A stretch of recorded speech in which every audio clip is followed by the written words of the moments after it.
Dalisay at pagkadakila, gaya ng pag-ibig. Talagang madilim itong aking panahon. Ang pagsasabi ng tapat ay katangahan. Ang makinis na noo ay tanda ng walang pakiramdam. Ang tumatawa ay hindi pa nakakarinig sa masamang balita. Ano ba ang panahon nito na ang mag-usap tungkol sa punong kahoy ay halos isang krimen? Pagkat ito'y pananahimik tungkol sa napakaraming kabuktutan. Ang isang yon na kampanting tumatawid ng kalye ay hindi kaya nakakalimot na sa kanyang mga kaibigang nagigipit.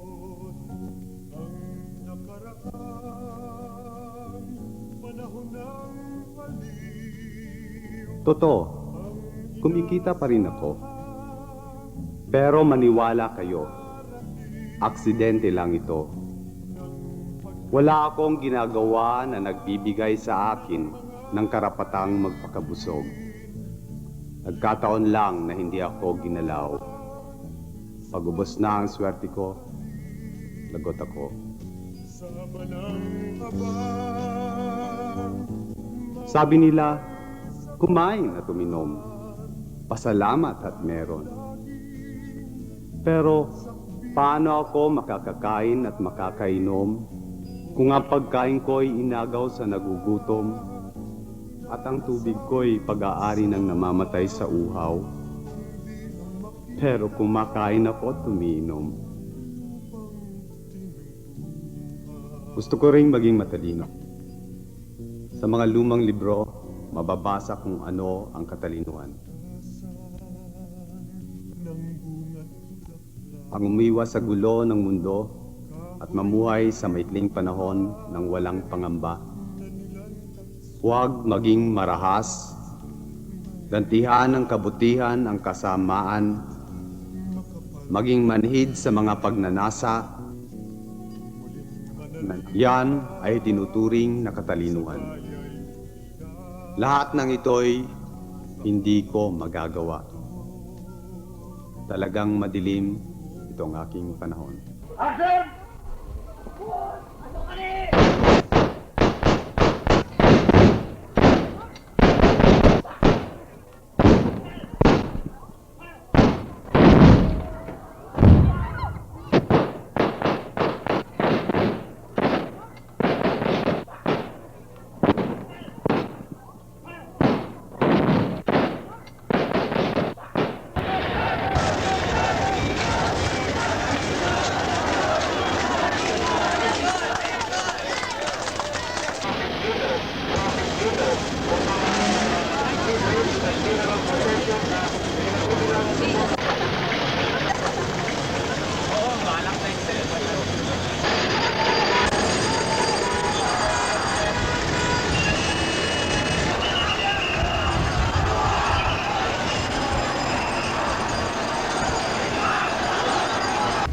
When I saw Ninoy's lifeless body, I couldn't believe it. I couldn't imagine how something like this can happen in our country. So it was a mixed feeling of anger, frustration, disbelief, and how these horrible things can happen in our country in broad daylight. The United Opposition strongly condemns the brutal and treacherous murder of Senator Benigno S. Aquino. Security measures in international airports all over the world are supposed to be the tightest. Yet, this assassin was allowed to come close to Ninoy and fire at him from within 18 inches. Roy, would you say that this was the last straw? That's not for me to say, that's for the Filipino people to say. Whether it will be the last straw or not, it will be the Filipino people that will decide that. Kiramay kami kay Ninoy Aquino dahil siya ay makamahirap. Dahil base sa kanyang mga paninindigan, talagang siya kaya bumalik dito sa Pilipinas para makikisama sa mga mahihirap. Kaya alam namin na kung sakasakaling hindi siya namatay, tiyak, baka ang aming mga suliranin ng mga may kapansanan isasama niya sa kanyang pagkikipaglaban alang-alang sa katarungan ng ano. Pero nagulat na lang ako nung sabi nila nung Sunday, namatay na siya. Namatay na siya. Hindi ko alam ang bahay nila dito sa Tayo. Ngayon, pinuntahan ko yung pamangkin ko doon sa Calaupan ng alas 6. Sabi ko, Iling, alam mo ba ang bahay nila, Senador Aquino? Andito raw sa Tayo. Oo, siya, Edad, antay ka, magsaing ako at pupunta tayo. This is history, and I hope whatever turns up after this event will be peaceful. And I just hope there's peace afterwards and nothing bloody.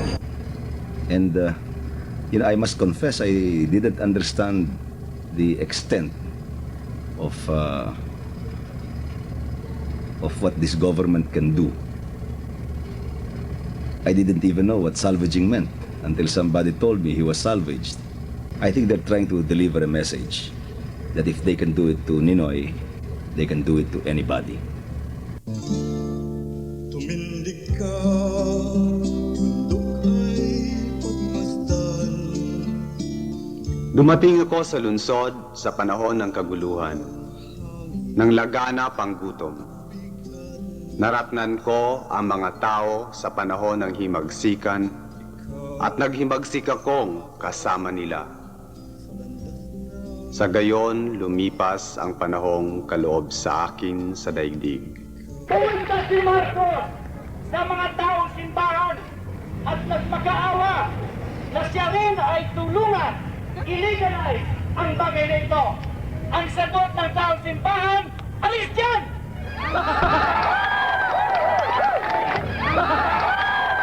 One man lang. Our whole future and destiny are we have given to him. One man. Yun ang sa akin pinakamalungkot. Kaya he decides everything in our lives.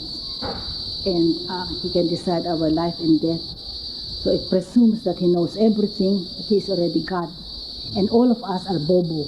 Under the present regime, dictatorial regime of Mr. Marcos, press freedom can never be compatible with a dictatorship. Press freedom can only come about if, first, people will assert their rights, and secondly, there is a democratic form of government. Ninala muna kami sa Jago, doon kami fingerprint, doon sa Camp Aguinaldo, fingerprint kami at kinunan kami ng retrato at pitilikod ng aking ulo ay kinunan.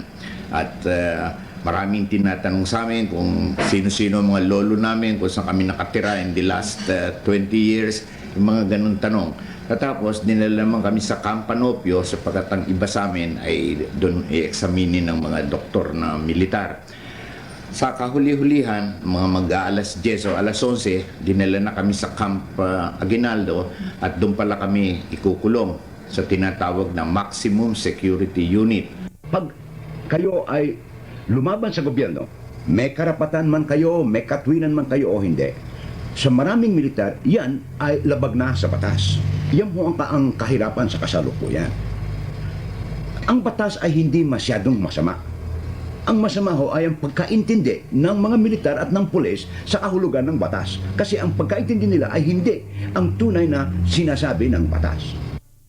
I was editor of the Philippine Panorama for 3 years. It's the largest it's the magazine of the largest circulated newspaper in the country. Then I wrote a story on the inaugural of the new republic, the Fourth Republic. And in this story, this was written after the lifting of martial law, about five months after the lifting of martial law.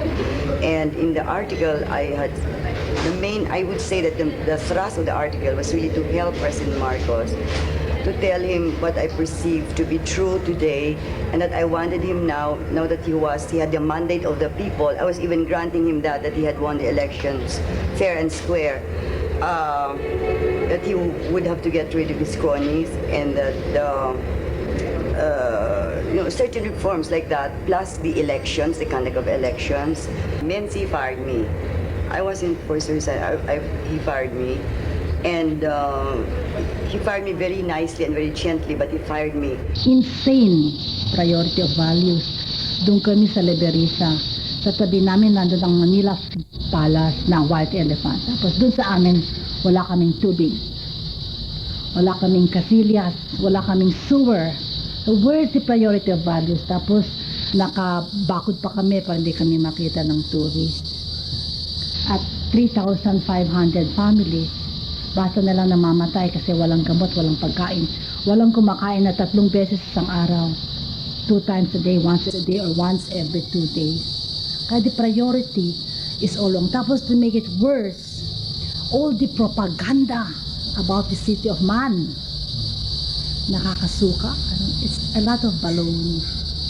Well, We Forum has been in circulation, or had been in circulation rather, for about 6 years before we were shut down by the military, December 7, 1982. About 100 fully armed military people swooped down on my office, arrested me and 9 other people, including our veteran journalists and columnists. And up to now, my office and printing plant are still padlocked and guarded 24 hours a day by the military, and I cannot use my own printing press. And aside from that, I also have a 40 million libel case emanating from the same We Forum case. Alam po ninyo, ayon dito sa bagong batas ni Mr. Marcos, na ang pangalan nito ay Presidential Decree bilang 1834, ang mga leader o organizer ng isang meeting, na doon sa meeting ay may nagsasalita laban sa gobyerno, yung mga organizers ay maaring maparusahan ng life imprisonment hanggang death, o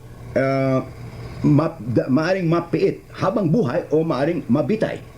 Tumindig ka, mundo ay pagmasdan. Bukal ng hangin, ng tubig at ng araw. Ikaw na bumabago sa landas ng Kumain ako sa pagitan ng mga labanan.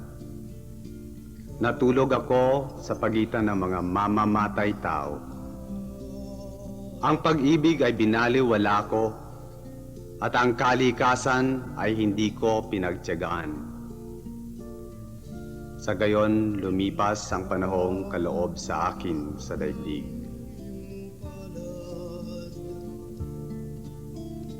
kasama'y hawakan upang ikaw ay umunlad. There is an even worse aspect. Pag sinabi ni First Lady at nabalitaan ni First Lady wants this, that even has more force than law. Matatandaan nyo nung film festival, sabi ni Mr. Marcos, walang pornography. Sabi ni Ginang Marcos, kailangan natin ng pera. Sinabi rin ni Ginoong Marcos na hindi mga fish pen sa Laguna padidismantle. Sabi ni Ginang Marcos, sayang ang mga investments. Parang pinandilatan lang yata, don't you dare, umatras na si Mr. Marcos.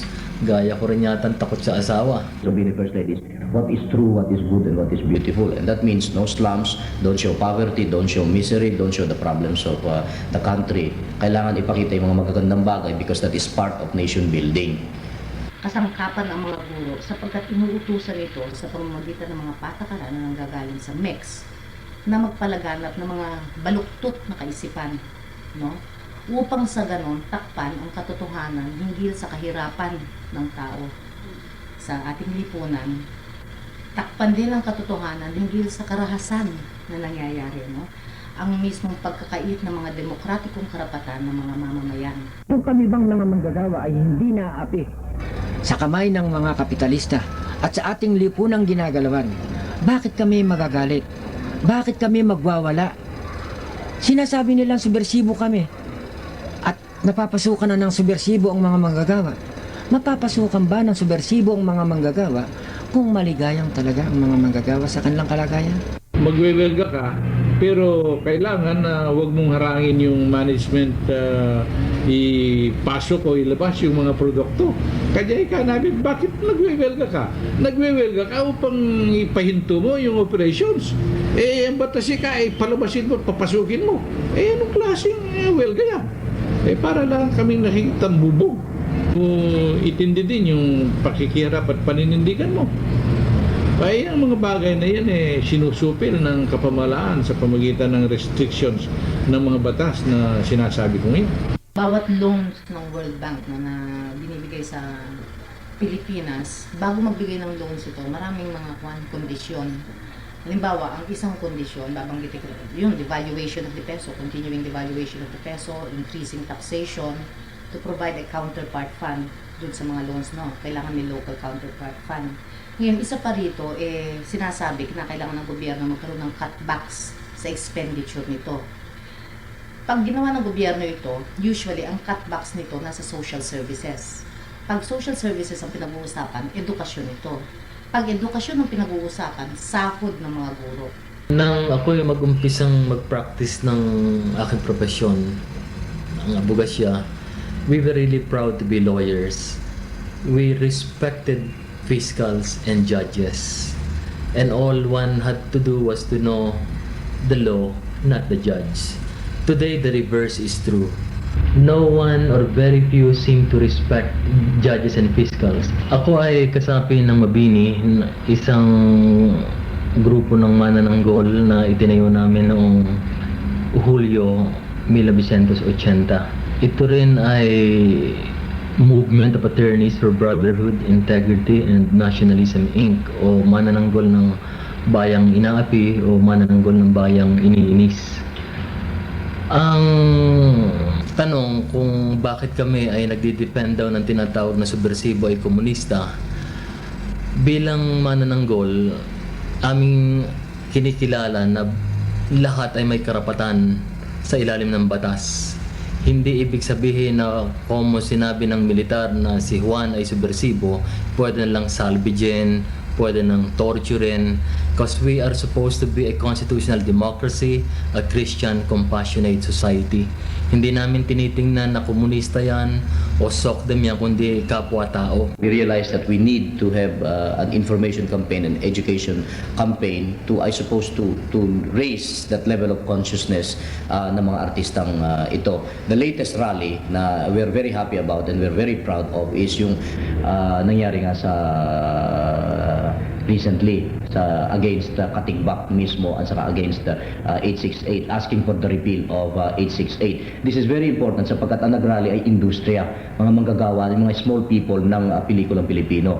And the few actors and actresses, especially the big names who joined us, who found the courage to join us, I think is now beginning to find their voices with the group. Sala sa init, sala sa lamig ang patakaran. Ano ang issue? Ang issue ay hindi ang ilang pelikulang pinag-iinitan ngayon. Ang talagang issue ay ang mismong censorship laws. Sila kung ano talagang gusto nila. Bakit hindi nila alam mismo kung anong kanilang guidelines, so our guidelines, so yun lang pinakikiusap ko. Once and for all, give us this guideline. Kasi po, para lang makalapit kami sa sining na makatotohanan. Hindi po ba kami makakalapit sa sining na makatotohanan kung kami po ay titigilan. Pero suklian nyo naman ang pagmamahalain sa inyo kung yung kami masyadong pahirapan. No? Lalo yung respectable actors natin. Yun naman ang konti. Inyong mabuti ang ginagawa nyo sa inyong pagsisensorship. At isa pa, sayang po naman ang ating ginagawa dito dahil ang Pilipino ay magagaling, marunong gumawa ng magandang pelikula, pero napapatay dahil sa mga ginagawa nyong kalokohan. This is still a baby industry and it cannot become an adult industry like it should be if you cannot allow us to do the things that we want to do. For example, meron ho yan ng trial and error. Kung minsan nagkaka-error, pero pag ang bata naman ho yung nagkaka-error, hindi ho naman pinapatay kagad. Hindi ho ba, Mrs. Katikbak? Sa mga kasamahan namin dito, lahat daw na gusto ko sabihin, nasabi na ng mga kasamahan ko, pero ang gusto ko lang sabihin, ang sabi kasi ng nanay ko at ng magulang ko, ng nanay at tatay ko, matuto daw kaming gumalang sa matatanda. Ngayon, ang gusto ko lang sabihin, si Mrs. Katikbak, medyo may edad na ho. Kaya lang dapat natin siya igalang. Pero bago muna natin siya igalang, dapat marunong din siyang gumalang sa mga nakakabata at sa mga nakakarami sa kanya.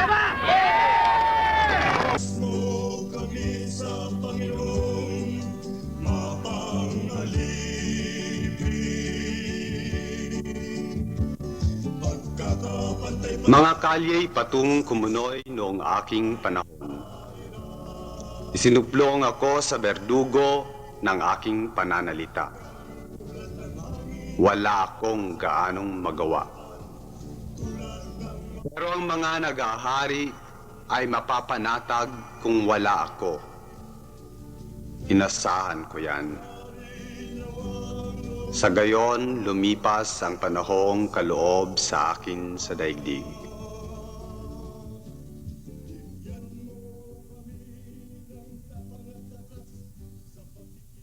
Unang-una hindi kami taga-Samar, tapos taga-UP pa kami. Yung mga members ng civil at military authorities doon, ang laki ng hinala sa amin, na bakit daw sa lahat na lugar na pinili namin, bakit sa Samar pa, taga-UP kami, taga-Maynila, bakit hindi na lang daw kami pumunta sa states, ganon. Pero galing ito sa civil and military authorities. Sa mga taong bayan, maganda yung relationships namin. Tapos, ganun na nga nangyari. Tapos lumipat na kami ng Katbalogan. Patuloy pa rin yung suspicion nga na nanggagamot daw ng NPA at saka mga sympathizers ng NPA. Tapos yun, binaril si Bobby noong April 23, 1982. Ang pinakamatinding nangyari sa mga estudyante ay itong nangyari recently sa Cebu na napatay ang isang student leader. Dahil ang Southwestern University sa Cebu, si Bashir Majid, isang student leader na napatay. Ang kanilang issue, pagbabalik ng student council against tuition fee, campus publication. Tapos ang nangyari sa kanya, huli ng security guard, kinulong sa isang kwarto, at tapos nung binugbog, nagkaroon ng putukan, patay siya nung lumabas. Hanggang sa ngayon, hindi pa nahuhuli yung mga nakapatay sa kanya. Kasi noong tinatawag natin martial law years, from 72 onwards to 1981, we're talking only of what we call three forms or three phenomena, namely what we call arrest and detention, disappearances, and salvaging. These three are ongoing. No? But the point is, after the paper lifting, so to say, of martial law from 1981 onwards, added to the three forms mentioned earlier, meron tayong tinatawag na massacres, hamleting, yung mga ganyan na nangyari noong Disyembre towards the end of 1981. And then lately, we got reports, and I saw myself the units involved in what we call yung burning of Billy Jesba. Yeah, I've been interrogated twice. And the first was on the article I wrote on the tribal chief, Maclean Gulag, who was murdered. And he was the leader of the Kalingas who opposed the dam and was trying to protect his people, and after that he was murdered. Then I wrote also on the military atrocities in Bataan, and the military also interrogated me for that. I could think of Rufo Villalba. Ito yung nangyari noong Marso. The story was this, that Rufo Villalba had been called to the military camp, no? And pinagsususpetsahan siya na ang dalawa raw niyang anak ay NPA. So pinasosurrender yun. So he was kept there till he would surrender. Ang sabi nitong Rufo is, ang mga anak ko nagpunta na bumalik na sa Bohol dahil nga natatakot sa situation dito. Hindi maniwala ang military. Alam mo ang ginawa sa kanya? Kinuha siya, I remember, on data is March 26. Ang reports na nakuha dyan is, inalis yung kanyang mga kuko. Pagkatapos, tinorture siya, nagkameron siya ng biyak dito. And later on, before that pa, tinorture talaga siya, pati ang kanyang what we call sensitive organs yata ay binurn, sinunog. At nung naghihirap na siya, ay nilagyan siya dito ng plastic bag ba? At doon siya nasuffocate. Yun na nung makita yan, patay na, April 1. So, inilaganap yung information yan, nagkamayroon ng kaso ang tinawag ang mga workers dyan, ng military, tinatanggihan yan. Pinaglalaban ng mga pari. Sa katapusan, mayroon siyang doktor na natatakot yata, ternetin siya, gumawa siya ng isang certification na itong si Rufo ay nag-commit ng suicide. Katulad din naman ni Edgar Locson. Naniniwala akong ay pinakikipaglaban lamang ni Edgar Locson yung sa kapakanan ng mga manggagawan talaga. Bakit nila pagbibintangan komunista? At ipagpalagay na natin komunista, ang masama ba ang komunista? Kung masama, hindi paliwanag sa amin na hindi dapat ang komunista sapagkat ganito ang komunista. Hindi kinakailangan yung ganong hulihin ka, patayin ka. Ninoy's death is not an isolated case. He's one of the victims of thousands of those who have been murdered under this dictatorial regime of Mr. Marcos.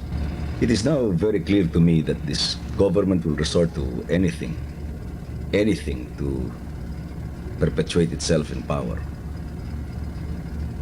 Well, the witnesses who talked to me said that Ninoy was shot on the stairway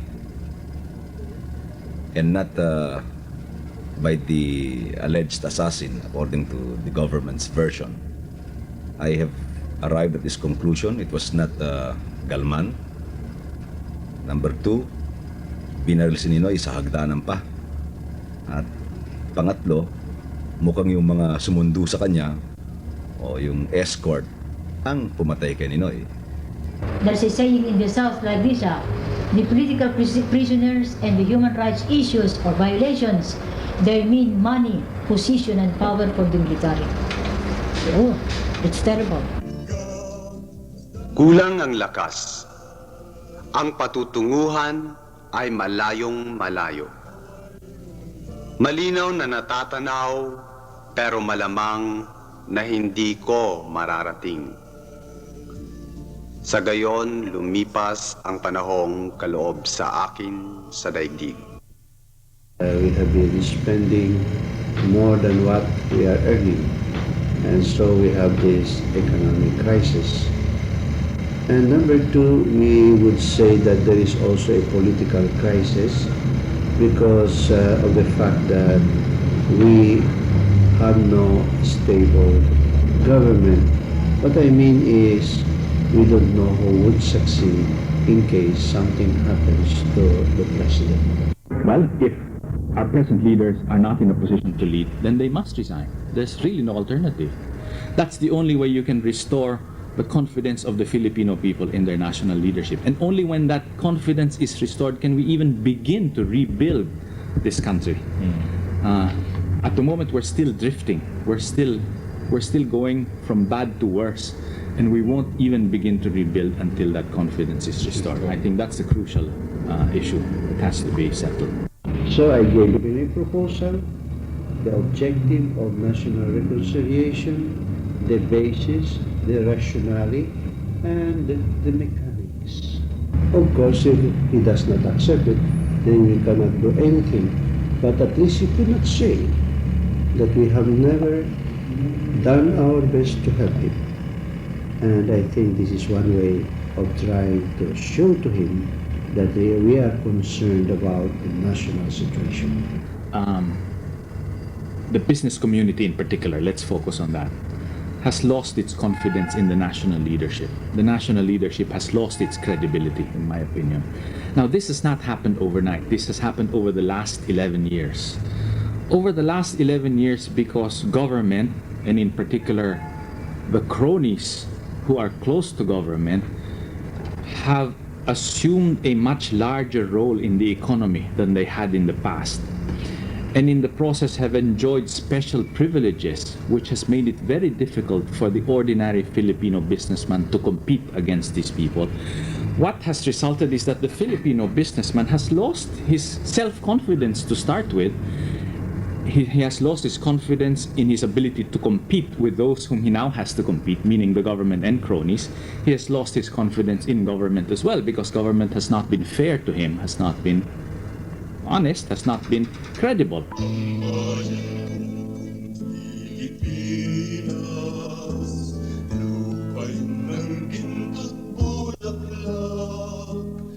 Kayong lilitaw mula sa baha na lumunod sa amin. Kung pag-uusapan ninyo ang aming mga kahinaan, isipin din ang madilim na panahong inyong natakasan. Pagkat kami na mas madalas magpalit ng bayan kaysa sapatos, ay dumaan sa tunggalian ng mga uri, nanlulumo kung may pambubusabos lamang at walang paghihimagsik. At alam na alam namin, pati ang galit sa kaapihan ay nakakasira ng mukha. Pati ang ngit-ngit sa pambubusabos ay nagpapagaspang ng boses. Ay, kami na nagmithing magpunla ng pakikipagkaibigan ay hindi naging mapagkaibigan. Pero kayo, pagdating sa wakas ng panahong ang tao ay matulungin sa kapwa-tao, sa paggunita sa amin ay maging mapagpasensya. Walang tunay na halalan sa ilalim ng isang diktatorya, kahit nasaan sa buong mundo. At ang halalan ay ginagamit lang ng mga dayuhan, kagaya ng mga Amerikano.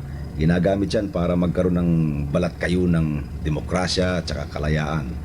Hindi lang para sa atin dito sa Pilipinas, para din sa mga Amerikano sa Amerika.